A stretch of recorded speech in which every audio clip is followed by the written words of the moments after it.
أعوذ بالله من الشيطان الرجيم بسم الله الرحمن الرحيم. Nabi SAW bersabda, hadis yang paling populer, bahkan hadis ini bisa dibilang Al-Fatihahnya hadis. Al-Fatihahnya kedudukan hadis ini di dalam hadis-hadis Nabi seperti kedudukan Al-Fatihah di dalam Al-Quran. Innamal a'malu binniyat wa innama likulli imri'in ma nawa, dan seterusnya. Hadis Bukhari Muslim dari Umar. Nah, kata Nabi, innamal a'malu binniyat. Amal itu tergantung niat. Arti amal, ucapan, penglihatan, pendengaran, perbuatan, tingkah laku, semua yang zahir kita nih, innamal a'malu binniyat. Akan Allah nilai, akan Allah anggap kebaikan atau tidak, tergantung di sini teman-teman, bukan yang di zahir. Makanya ada hadis yang menjelaskan hadis ini, kan ada hadis dijelaskan oleh hadis, ayat dijelaskan oleh ayat gitu kan, ayat dijelaskan oleh hadis, kan sesama teks ini saling menjelaskan.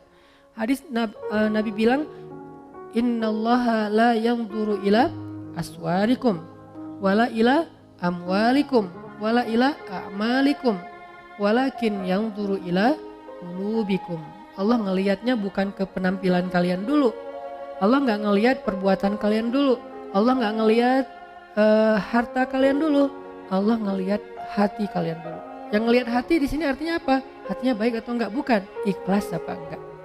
Itu maksud dari Allah ngelihat hati dulu. Sehingga kalau misalnya kita mau dihargai oleh Allah, diberikan balasan kebaikan oleh Allah, ini dulu yang harus kita islah. Disebut dengan istilah tajdidun niat, perbaharui niat. Kenapa perbaharui niat? Karena niat ikhlas itu dijaga teman-teman, gak cuma di awal. Ada orang di awal ikhlas, tapi di tengah riya. Lawan dari ikhlas itu by the way riya. Ada di awal ikhlas, di tengah ikhlas, di akhir riya. Ada di awal ikhlas, di tengah ikhlas, di akhir ikhlas, setelah beberapa tahun riya. Begitu sekali dia riya, hangus habis semua kebaikan dari apa yang kita udah lakukan. Contoh, kan kita tuh bukan tipe orang yang insya Allah levelnya di awal udah riya ya. Insya Allah tuh bukan kita. Gak mungkin kita mau tilawah, dengerin gua tilawah riya ya. Oh, enggak kan? Kita bukan tipe gitu. Insya Allah kita di satu level di atasnya. Orang yang insya Allah di awalnya ikhlas. Gak mungkin juga kita misalnya mau ngelakuin satu kebaikan semuanya terus kita niatkan. Kalau orang yang niatnya dibaca usolli sunnata tahiyatul masjid rakaatain lillahi ta'ala, kan gitu kan ya. Ini riya sengaja sholli sunnata misalnya duha rakaatain riyaan linnas, Allahu akbar. Kan nggak ada apa riyaan linnas atau riyaan linnas. Ini ya Allah saya sengaja nih sholat 2 rakaat, maaf ya Allah kali ini agak-agak kurang ikhlas, riya aja deh sekali-kali kan nggak apa-apa, Allahu akbar. Nggak ada, kita tuh bukan level itu. Kita level orang yang insya Allah dari awal pasti ikhlas. Karena kita tahu bahayanya riya. Tapi kegoda di tengah. Saya dulu awal-awal pulang dari Kairo, karena dianggap ustadz suruh ngimamin. Oh ya, ikhlas kan?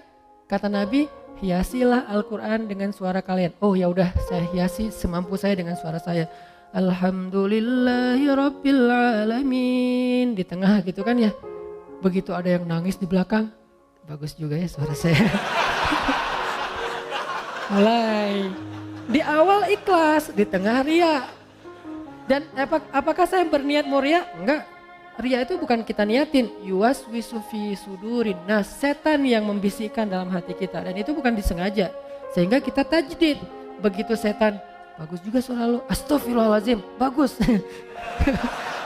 Enggak sih, ngomong dalam hati yang jujur, karena alimun bidzatis sudur. Allah tuh tahu banget lah isi hati kalian. Kalian gak usah bohong deh sama gua, sama Allah tuh gak bisa bohong. Wa asirru qaulakum awijharu bih innahu alimun bidzatis sudur. Kalian merahasiakan, kalian tampakkan, tahu banget lah Allah apa yang kita rasain. Jadi rugi banget kita bohong sama Allah dalam hati itu, kayak konyol banget tuh. Allah tahu isi hati kita sejelas kita berteriak. Misalnya kita teriak, bagus juga ya suara saya, kan jelas tuh. Tapi dalam hati, bagus juga ya suara saya. Jelas buat Allah tuh gak ada bedanya. Bukan apa-apa, enggak kayak gitu. Jelas banget, sejelas kita bersuara lantang, sejelas itulah suara di dalam hati kita. Di sisi Allah gak ada yang beda. Jadi gak usah bohong deh sama Allah. yukhadi'unallah, kan gitu kan, membohongi Allah, padahal wa ma yakhda'una illa anfusahum, cuma ngebohongi diri sendiri. Nih riya di tengah, riya di akhir, di tengah enggak, soalnya nggak ada yang nangis, biasa aja gitu tilawah. Begitu selesai sholat datang, Ustaz, baru pertama saya bisa nangis dalam sholat. Di Masjidil Haram aja saya nggak bisa nangis, di belakang Ustaz saya nangis. Oh iya Pak, alhamdulillah istiqomah ya Pak. Dalam hati, Bapak baru tahu. Mulai yuas wis, Bapak nggak pernah lihat YouTube saya.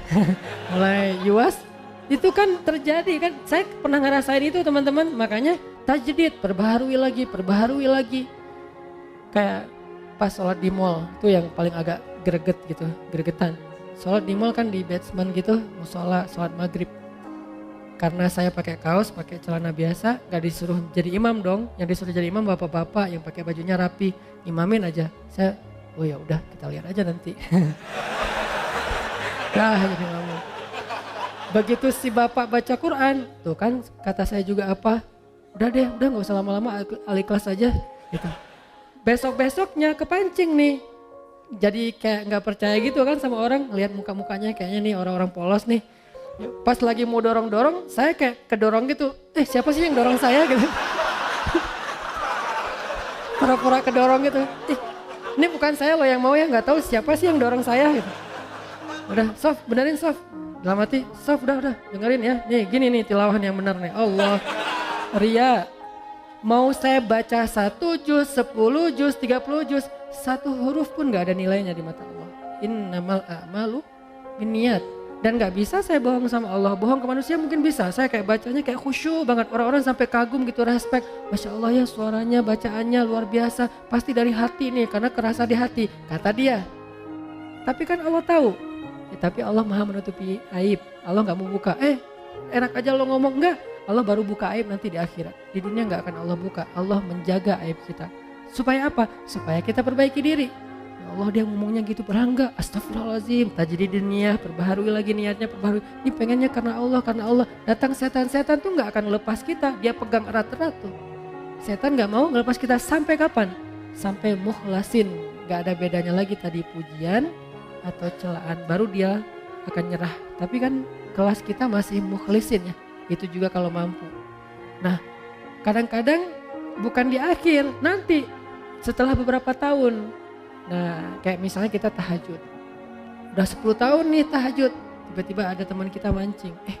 Gimana ya biar bisa tahajud? Susah banget, saya udah masang 10 alarm gak kebangun. Udah tidur di lantai biar cepat bangun, malah lebih nyenyak tidurnya. Gimana sih cara biar tahajud? Saya udah olahraga siang harinya biar malamnya tidur awal jadi cepat bangun. Tetap aja olahraga, tidur, gak bangun-bangun. Gimana ya caranya? Kita kepancing. Awalnya niatnya ikhlas juga, pengen sharing, pengen ngasih semangat. Sebetulnya sih tahajud itu gampang kalau udah jadi habit. Gitu. Gimana maksudnya? Lah kalau udah jadi habit mau dia capek, pulangnya telat, yang namanya jam 2 pasti udah kebangun. Biar jadi habit berapa lama? Ya standarnya sih 10 tahun. Kalau kamu gimana? Ya alhamdulillah 10 tahun. Habis semuanya. 1 malam pun gak ada nilainya, coba. Sayang banget kan? Ria itu menghanguskan semua amal kita yang kita riakan seperti api menghanguskan kayu sampai jadi debu. Gak bernilai lagi, gak bisa dipakai apa-apa. Tapi ria ini sepele banget, halus banget, gak berasa. Dia muncul tanpa kita niatkan. Gak ada niat kita pengen riak pastinya. Gak mau.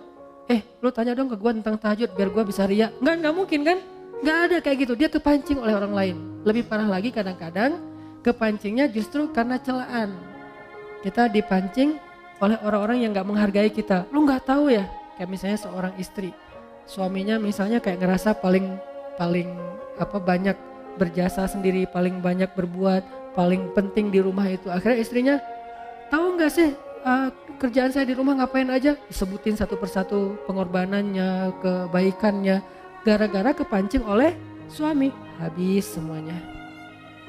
Makanya jangan kepedean dulu bahwa kalau kita udah bertaubat, berhijrah, udah rajin ke masjid, kita lebih mulia dari orang lain yang belum melakukan itu, belum tentu.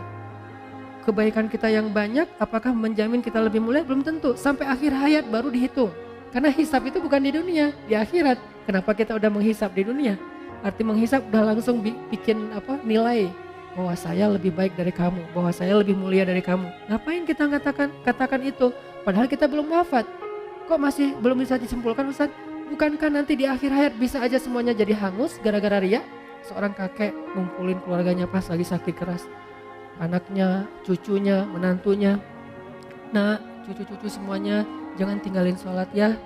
Ya kek, alhamdulillah kakek udah 40 tahun gak pernah tinggal sholat, habis sholatnya. Kamu kalau udah mampu segera haji, karena kalau udah tua susah haji. Kakek dulu haji itu udah susah. Untungnya kakek orangnya semangatnya tinggi, jadi walaupun susah dilakonin juga. Alhamdulillah udah 15 kali haji, habis hajinya. Tilawah minimal sehari 1 juz ya tilawahnya. Alhamdulillah udah 20 tahun. Kakek itu gara-gara ikut program apa gitu, setiap hari bisa 1 juz. Akhirnya kakek udah 20 tahun gak pernah tinggal tilawah 1 hari 1 juz, habis semuanya. Padahal bentar lagi mau meninggal, rugi kan? Begitu bangkit, ya Allah amal saya mana? Habis. Kapan habisnya? Detik-detik terakhir. Makanya jangan langsung menyimpulkan. La tuzakku anfusakum, kata Allah. Janganlah kalian menganggap diri kalian suci atau lebih mulia daripada orang lain. Tapi bersyukur atas kebaikan, hidayah, taubat, amal soleh ini. Ya itu berarti kita menghargai Allah, bukan memuliakan diri sendiri. Ini jadi amal itu sangat tergantung kepada apa yang ada di dalam hati kita. Ada orang yang dengan lisannya ngomong baik, tapi di sisi Allah itu bukan kebaikan. Contoh, wa minan nasi may yaqulu amanna billahi wa bil yaumil akhir. Ada manusia, Allah gak mau nyebut orang beriman karena tidak beriman. Ada orang bilang amanna billahi wa bil yaumil akhir. Kami beriman kepada Allah, kami beriman kepada hari akhir. Declare. Dia posting. Dia bilang kami beriman kepada Allah dan hari akhir. Allah komen. Kata Allah apa? Wa ma hum bimu'minin. Mereka tidak beriman. Padahal udah ngomong, kok masih ditolak sama Allah? Alasannya apa? Fi qulubihim marad. Di hati mereka ada penyakit. Apa penyakitnya? Khida, riya. Mereka tidak mengatakan itu kecuali untuk mendapatkan simpatik dari manusia, bukan dari Allah. Berarti ucapan doang belum tentu. Kita astagfirullah, astagfirullah, astagfirullah, astagfirullah. Ucapan kan? Kalau nggak benar dari hati bahwa kita benar-benar menyesali dosa, maka Allah menilai sesuai dengan hati kita. Siapa tahu kita istighfar hanya pengen disebut sebagai ahli istighfar. Astagfirullah, astagfirullah, astagfirullah. Begitu ada orang dekat dengan kita, astagfirullahaladzim, astagfirullah, astagfirullah. Makin kencang istighfarnya. Perasaan tadi pelan-pelan biasa-biasa aja. Kenapa jadi lebay gitu? Karena ada orang kanan kiri. Gitu juga dengan sholat. Begitu sholat sendiri cepet-cepetan. Begitu sholat berjamaah baru juga takbir. Dari mana juga bacaan sholat adanya gitu kan ya. Saking menghayati. Kenapa? Karena dia dilihat orang lain. Allah tahu banget lah yang gitu-gitu, gak usah acting deh di depan Allah. Begitu kita acting, Allah bilang fi qulubihim marad. Yang masalah itu bukan zahir kamu. Berdiri takbir kamu itu udah sifat sholat Nabi. Naruh ininya sifat sholat Nabi. Berdirinya sifat sholat Nabi. Bacaannya bacaan Nabi. Kenapa bacaan Nabi? Di hari ini Nabi baca surat ini. Sholat ini Nabi baca surat ini. Sampai sedetail itu. Rukunya itu benar-benar bisa naruh air dan gak tumpah. Saking sifat sholat ruku Nabi. Sujudnya bisa masuk anak kambing. Bangetlah zahirnya. Tapi kalau dalam hatinya dia berpikir, nih kalian lihat nih, ini baru sifat sholat Nabi. Kalian belajar sama saya, habis semuanya tuh. Kenapa? Fi qulubihim marad. Hatinya ada riya. Jadi Allah innamal a'malu binniyat, maksudnya yang Allah nilai pertama ini dulu. Kalau ininya benar, zahirnya ada kurang-kurang dikit, Allah sempurnakan. Kalau zahirnya sempurna, di sini kurang, Allah hilangkan. Allah anggap gak ada apa-apa, gak ada kebaikan apapun, gak ada nilai. Jadi tergantung di sini ternyata. Kan ada kisah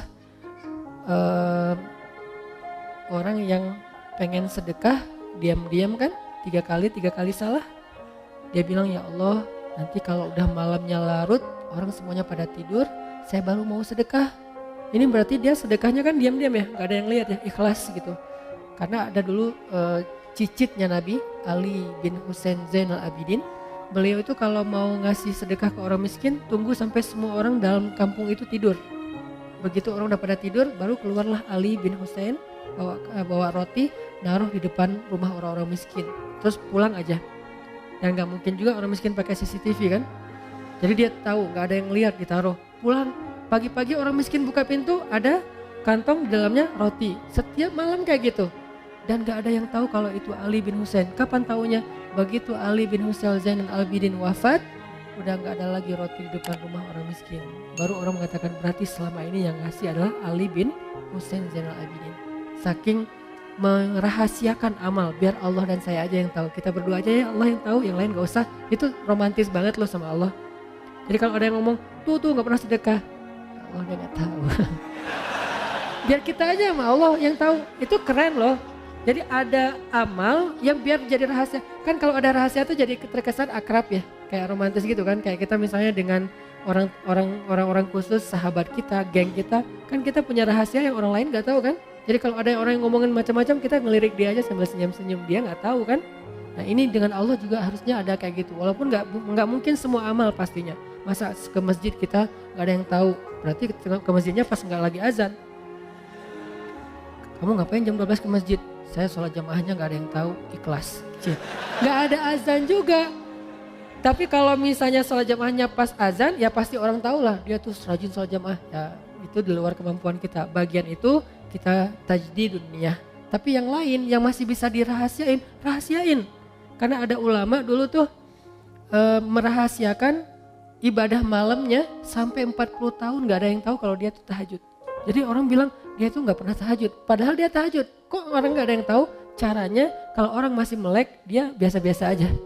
Begitu dia pas orang lagi melek dia tidur. Begitu orang tidur dia bangun.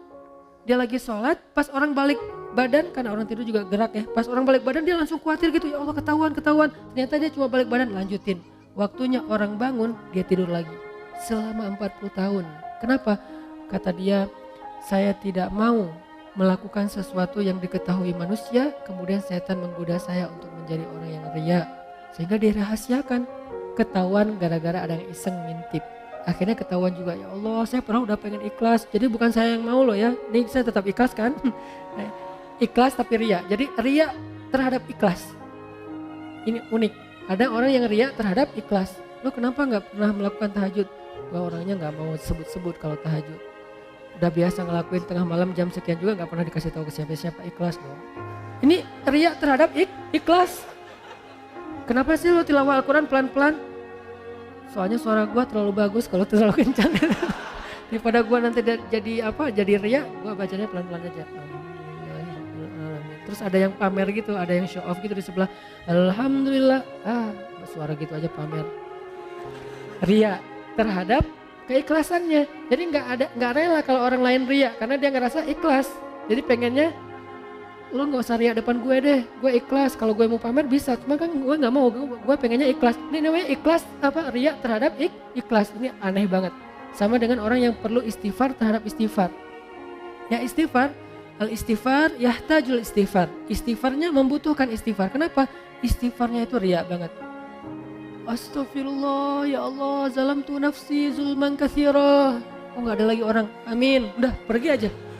Padahal juga ada orang istighfarnya luar biasa. Ini nih, istighfar yahtajul istighfar. Istighfar yang membutuhkan istighfar. Jadi ada laki-laki, dia sedekah, ya Allah malam ini saya pengen sedekah ke orang pertama yang saya temuin di luar rumah. Malam-malam, kayak kita mungkin jam 12 malam dia keluar, ketemu seorang laki-laki, ngasih aja, pergi. Karena dia nggak mau ketahuan, nggak mau ngobrol biar nggak ketahuan, pergi aja. Besok pagi orang-orang pada ngomong jadi trending topik. Kata orang-orang semalam ada pencuri dapat sedekah, dia langsung ngerasa gitu, bukan kegeeran karena dia doang yang sedekah kan. Astagfirullahaladzim, berarti sedekah saya salah semalam buat pencuri. Ya Allah, saya ulangi deh ntar malam saya perbaiki. Maaf ya Allah. Malam kedua dia keluar lagi, diam-diam nggak ada orang, jalan nyari siapa yang bisa dibantu. Lewat seorang cewek, kasih, neng, langsung pergi. Besok pagi orang-orang ngomong, semalam seorang pezina dapat sedekah. Astagfirullahaladzim, salah lagi 2 kali. Dan ini ceritanya bukan fiksi, hadis dalam bentuk kisah. Malam ketiga dia keluar lagi, ketemu orang, kasih, pergi. Besok orang mengatakan, semalam ada orang paling kaya di kampung ini dapat sedekah. Astagfirullah, 3 kali salah. Malam keempat dia tidur, Allah utus malaikat menjelma dalam mimpinya. Ini namanya mimpi yang baik, ilham dari Allah. Malaikat itu bilang, fulan Sedekah kamu 3 kali, mungkin kamu pikir salah, tapi Allah terima karena dia ikhlas. Yang pertama, sedekah kamu kepada pencuri, membuat dia tidak jadi mencuri karena sudah mendapatkan apa yang dia butuhkan. Sedekah kamu kepada pezina, membuat dia tidak jadi menjual tubuhnya karena dia sudah mendapatkan apa yang dia butuhkan. Dan yang ketiga, sedekah kamu ke orang kaya telah menyadarkan dia dari sifat kikir sehingga sekarang dia menjadi orang kaya yang dermawan. Lihat, amal zahirnya nggak sempurna, tapi batinnya sempurna. Akhirnya Allah perbaiki. Ada orang amal zahirnya sempurna, batinnya rusak, Allah rusak. Siapa? Hadis tentang 3 orang yang pertama masuk neraka. Dihisab sama malaikat, ya Allah ini keren banget nih amalnya. Apa? Dia adalah seorang penghafal Quran 30 juz dengan riwayat mutawatir 10 qiraat. Keren banget nih ya Allah. Mau masuk surga mana? Kata Allah, tempatnya di neraka, kata Allah. Malaikat aja sampai heran karena malaikat kan gak tahu isi hati ya. Mereka cuma mencatat yang zahir doang, Allah yang tahu isi hati. Malaikat nanya, ya Allah salah dia apa? Kan dia ahli Al-Quran, rajin membaca, rajin menghafal, pembawa Al-Quran kemana-mana. Kata Allah, karena dia tidak menghafal Al-Quran untuk aku, dia menghafal Al-Quran untuk dikenal sebagai qori, hafiz. Sempurna kan amalnya, tapi rusak isi hatinya, sehingga rusak semua pahalanya. Yang kedua, orang yang dermawan. Ya Allah ini rajin banget sedekah, setiap hari sedekah. Kata Allah, tempatnya di neraka. Kata malaikat, kenapa ya Allah? Dia tidak bersedekah untuk aku, dia bersedekah untuk disebut jawad, orang yang dermawan. Habis lagi, padahal sedekahnya udah sempurna. Yang paling parah tuh yang ketiga, di lehernya masih ada bekas luka karena terbunuh dalam peperangan. Malaikat kagum gitu, respect. Wah ini keren banget ya Allah, ini orang yang syahid, orang yang mujahid, orang yang berjihad. Kata Allah, tempatnya di neraka malaikat. Kata malaikat, kenapa ya Allah? Dia tidak berjihad untuk aku, dia berjihad untuk disebut syuja, sang pemberani, seorang pahlawan. Lihat, zahirnya sempurna, batinnya rusak, maka rusak. Zahirnya kurang-kurang dikit, batinnya sempurna, maka sempurna. Innamal a'malu binniyat. Ini maksud dari kalimat ini.